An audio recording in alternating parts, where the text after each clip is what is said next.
Hello दोस्तों। आज की इस वीडियो में देखेंगे हम कि कैसे आप सीआरपीएफ पैरामेडिकल स्टाफ के लिए ऑफलाइन फॉर्म फिलअप कर सकते हो। और welcome to our YouTube channel NS knowledge hub. तो चलिए शुरू करते हैं।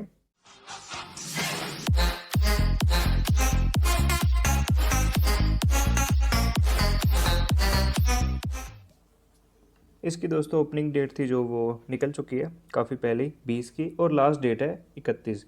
तो अभी भी काफ़ी दिन पड़े हैं। तो जितना जल्दी हो सके आप इस फॉर्म को फिल कर दीजिए और इसको पोस्ट कीजिए ताकि ये 31 से पहले पहले सीआरपीएफ वालों के पास पहुंच सके। तो सबसे पहले तो दोस्तों जान लीजिए, ये फॉर्म ऑफलाइन भरा जाएगा, आपको पता ही होगा। तो भरने से पहले आप अच्छे से इसको पढ़ लीजिएगा कि किस पोस्ट के लिए आपने अप्लाई करना है। काफ़ी सारी पोस्टें यहाँ पे दी हुई हैं, तो जिस पोस्ट के लिए भी आपने अप्लाई करना है देख लीजिएगा कि आप उसके लिए एलिजिबल हैं कि नहीं। ठीक है दोस्तों। और जिस पोस्ट के लिए आप अप्लाई कर रहे हैं तो उस पोस्ट का नाम और उसका कोड आपके फॉर्म पे भरा जाएगा, इस बात का ध्यान रखिएगा। ठीक है जी। ग्रुप वगैरह लिखने की आपको ज़रूरत नहीं है। अपने पोस्ट का नाम और ट्रेड कौन सी है और उसका कोड ज़रूर लिखना है, इस बात का ध्यान रखिएगा। तो चलिए अब फॉर्म को देख लेते हैं। तो इस फॉर्म का आपने प्रिंट आउट निकाल लेना है और यहाँ पे अच्छे से उन्होंने लिखा होगा कि सारी डिटेल्स आपने ब्लॉक लेटर्स में ही भरनी है। तो याद रखिएगा, जो भी आप लिखोगे, जो कुछ भी भरोगे, उसको सिर्फ बड़े अक्षरों में लिखना। तो सबसे पहले तो अपने वही पोस्ट का नाम यहाँ पे लिखना है, कौन सी पोस्ट के लिए आप अप्लाई कर रहे हो उसका नाम, कौन सी ट्रेड ले रहे हो और उस ट्रेड का कोड क्या है। ठीक है दोस्तों। और यहाँ पे फिर आगे इन्होंने एग्जामिनेशन सेंटर के बारे में पूछा है। दो ऑप्शन आपको यहाँ पे दिए हुए हैं, आप अपने हिसाब से चूज़ कर सकते हो कि कौन कौन सा आपको नज़दीक पड़ता है। तो यहाँ पे देख लीजिए, एग्जामिनेशन सेंटर इन्होंने दिए हुए हैं, 9 एग्जामिनेशन सेंटर इन्होंने दिए हुए हैं। जो भी आपको नज़दीक पड़ता है वह दो आप वहाँ पे लिख सकते हैं। तो आगे फिर आपका नाम आएगा, नाम अपने वही लिखना है जो आपके 10th के सर्टिफिकेट में दिया हुआ है आपने। ठीक है जी।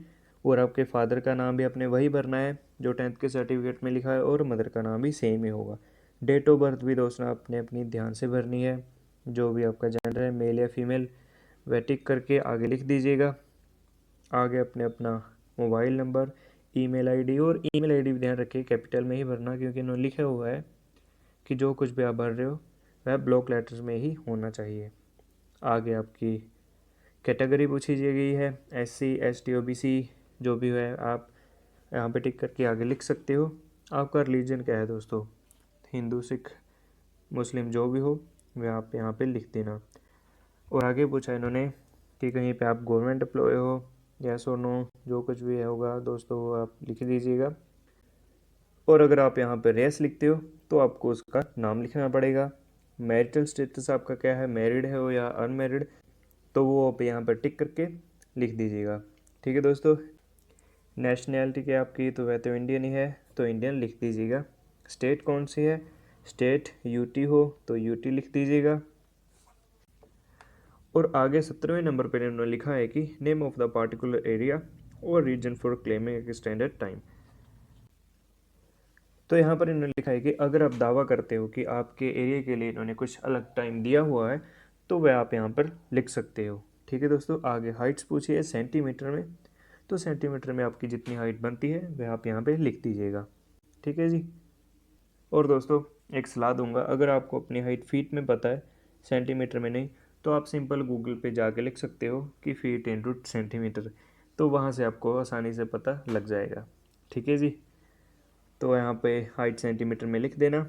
तो आगे 19 नंबर पे चेस्ट है, ये दोस्तों ध्यान रखिएगा फीमेल के लिए नॉट एप्लीकेबल है, सिर्फ मेल्स कैंडिडेट के लिए है। ठीक है दोस्तों। तो यहाँ पे लिख दिएगा एक्सपेंडेड करके कितनी है और अनएक्सपेंडेड कितनी है, मतलब कि फैला के आपकी चेस्ट कितनी है और नॉर्मल कितनी है। तो चलिए आगे देखते हैं। तो इन्होंने आगे पूछा है कि विद सीकिंग हाइट रिलैक्सेशन, ये कॉलम उनके लिए दोस्तों जिनकी हाइट कम है, जो इन्होंने दे रखी है उसके मुताबिक कम है, और आपको आपकी कैटेगरी के मुताबिक OBC SC ST जो भी है, हर किसी कैटेगरी के लिए ये एज रिलैक्सेशन अलग अलग है। तो उसके लिए आप दावा कर सकते हो कि हाँ मेरी कैटेगरी के हिसाब से मुझे ये छूट मिली है, तो मैं दावा करता हूँ कि मुझे ये छूट मिलनी चाहिए। तो आप यहाँ पे यस कर सकते हो। ठीक है दोस्तों, इससे आपको फ़ायदा होगा कि अगर आपकी हाइट थोड़ी छोटी पड़ रही है तो यहाँ से आपकी हाइट पूरी हो जाएगी। ठीक है जी। तो 21 नंबर पे दोस्तों इन्होंने दिया हुआ है कि जो एज रिलैक्सेशन के लिए एप्लीकेबल हैं, तो ये 3 यहाँ पे इन्होंने ऑप्शन दिए हुए हैं। इनमें से जो भी इससे रिलेटेड रखते हैं तो वह यहाँ पे दावा कर सकते हैं कि हाँ मुझे एज में छूट चाहिए। तो चलिए चलते हैं आगे। आगे इन्होंने एक्स सर्विसमैन के लिए दिया हुआ है। तो अगर आप एक्स सर्विसमैन हैं तो यहाँ पे यस कीजिए। तो यहाँ पे आपको अपनी सर्विस ज्वाइन करने की डेट और डिस्चार्ज डेट दोनों डालनी पड़ेंगी, और कितना आपने इस सर्विस में टाइम व्यतीत किया है तो वह आपको यहाँ पे डालना पड़ेगा। ठीक है दोस्तों। भूतपूर्व सैनिकों के लिए तो काफ़ी छूट मिलती हैं, तो इस कॉलम को फिल करना मत भूलेगा जो भी पहले किसी सर्विस में रह चुके हैं। ठीक है दोस्तों। तो चलते हैं आगे। आगे यहाँ पे इन्होंने आपके एजुकेशन क्वालिफिकेशन के बारे में पूछा है। 10th की हुई है आपने तो वह यहाँ पे किस साल में पास हुए हो वह लिखेगा। आगे किस स्कूल से की आपने 10th वह लिखेगा। किस बोर्ड से की आपने 10th वह लिखेगा। CBSE या कोई स्टेट बोर्ड तो उसका नाम आपने यहाँ पे लिखना है। और आपके सर्टिफिकेट का जो सीरियल नंबर टॉप में लेफ़्ट में या राइट में दिया होगा तो वह आपने यहाँ पे लिखना है। ठीक है दोस्तों। और ऐसे ही फिर आगे +2 की लिखना है, कौन से ईयर में पास हुए, स्कूल का नाम क्या था, बोर्ड का नाम क्या और सीरियल नंबर क्या। ठीक है दोस्तों। ग्रेजुएशन की है तो ग्रेजुएशन की डिटेल्स फिल कीजिए। पोस्ट ग्रेजुएट हो तो उसकी डिटेल्स फिल कीजिए। तो आगे है उनके लिए जिनके पास टेक्निकल क्वालिफिकेशन और एक्सपीरियंस दोनों है, तो वह अपनी डिटेल्स यहाँ पे फिल कर सकते हैं। ये ऊपर इन्होंने दिया हुआ है किस ईयर में आपने टेक्निकल क्वालिफिकेशन ली और किस कॉलेज से ली, किस बोर्ड से ली और उसका सर्टिफिकेट का सीरियल नंबर क्या है, तो वह आप यहाँ पे फिल कर सकते हैं। ठीक है जी। तो आपका पोस्टल एड्रेस क्या है आप यहाँ पे फिल कीजिए, और परमानेंट एड्रेस क्या है तो वह आप यहाँ पे फिल कीजिए। आधार कार्ड नंबर ऑप्शनल है, आपका दिल करे तो भरना, नहीं दिल करे तो मत भरना। तो आगे पूछा है कि आपके ऊपर कोई क्रिमिनल केस है कि नहीं। आगे FIR के बारे में पूछा है कि आगे पूछ रहे हैं कि अभी आप अरेस्ट हुए हो। और 31 नंबर पे पूछ रहे हैं कि कोई आपके खिलाफ क्रिमिनल केस पेंडिंग पड़ा है कोर्ट में या नहीं। ठीक है दोस्तों। तो वह सभी आप यहाँ पे यस या नो कर दीजिएगा। तो आगे दोस्तों ये जो 32 नंबर पे दिया हुआ है डिटेल्स ऑफ फ़ी पेड, कैसे आप फ़ी अपनी भरते हो, तो इसके बारे में इन्होंने अपने नोटिफिकेशन में साफ साफ दिया हुआ है, तो वो हम देख लेते हैं।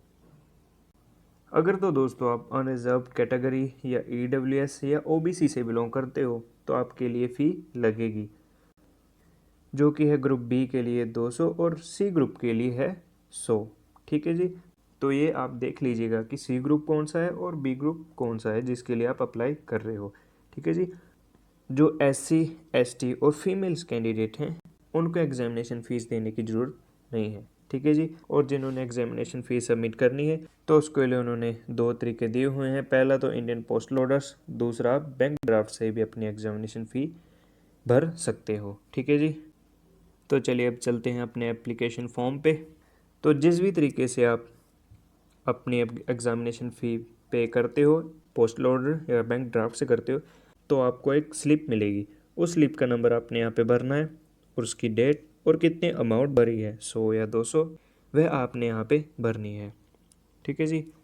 आगे आपने यहाँ पे सिग्नेचर करने हैं। यहाँ पे सिग्नेचर करने से आप दावा करते हो कि हाँ आपने जितनी भी अब तक डिटेल्स भरी है वह सारी ही सही है। ठीक है जी। तो चलते हैं आगे। आगे यहाँ पे आपने डिक्लेरेशन भरनी है कि आप जो कुछ भी भर रहे हो वह सही है, कुछ भी गलत नहीं भरा आपने। तो यहाँ पे आपने अपना नाम, अपने फादर का नाम, एज कितनी है, कहाँ के आप रहने वाले हो, आपकी डिस्ट्रिक्ट क्या है, स्टेट क्या है, वह सभी आपने यहाँ पे फिल कर देनी है। यहाँ पे फिर साइन मारने हैं, कहाँ से आप भर रहे हो और डेट क्या है, तो वैसे भी आप यहाँ पे फिल कर दीजिएगा। ठीक है जी। यहाँ पे नो लिखा है कि अनसाइन डिक्लेरेशन विल बी रिजेक्टेड। जिसने भी यहाँ पे साइन नहीं किया तो वह एप्लीकेशन रिजेक्ट कर दी जाएंगी। तो आप नीचे देखेंगे अलग अलग कैटेगरी के मुताबिक यहाँ पे फॉर्म दिए हुए हैं, तो उसके मुताबिक आप ये फॉर्म भी फिल कर सकते हैं। ठीक है जी। तो ध्यान से सारे ही PDF पढ़ लीजिएगा। सारा फॉर्म कंप्लीट जब हो जाएगा तो आपको यहाँ पे अपनी लेटेस्ट पासपोर्ट साइज़ फ़ोटो चिपकानी है, और यहाँ पे जितने भी आपने अपनी एजुकेशन डिटेल्स भरी होंगी उसके सर्टिफिकेट की एक फ़ोटोकॉपी आपने इस फॉर्म के साथ लगानी है, ये बात ध्यान रखिएगा। और यहाँ पे आपने अपनी जो भी कैटेगरी भरी है तो उसका सर्टिफिकेट भी लगेगा। ठीक है जी। फॉर्म कंप्लीट हो जाने पर आपने एक एनवलप लेना है, जो कि आसानी से 5 या 10 रुपये का स्टेशनरी की शॉप पे मिल जाएगा।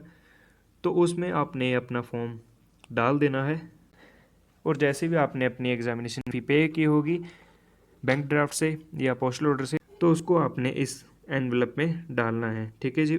और साथ ही में याद रखिएगा, आपने अपनी 3 पासपोर्ट साइज़ फ़ोटो जो कि आप यहाँ पे चिपकाओगे, उसके साथ वाले ही फ़ोटो एनवलप में डालनी है। ठीक है जी। एनवलप में डाल के अच्छे से रैप करके आपने उस एनवलप को चिपका देना है। आपका एनवलप ऐसा सा होगा। तो एनवलप को चिपकाने के बाद यहाँ पे आपने स्टैंप लगानी है, जो कि आपको 20 या 30 रुपए की मिल जाएगी। ठीक है जी। और यहाँ पे आपने अपना एड्रेस फिल करना है, नाम, आपके फादर का नाम, मदर का नाम, डेट ऑफ बर्थ और एड्रेस, वे सभी आपने यहाँ पे फिल करना है।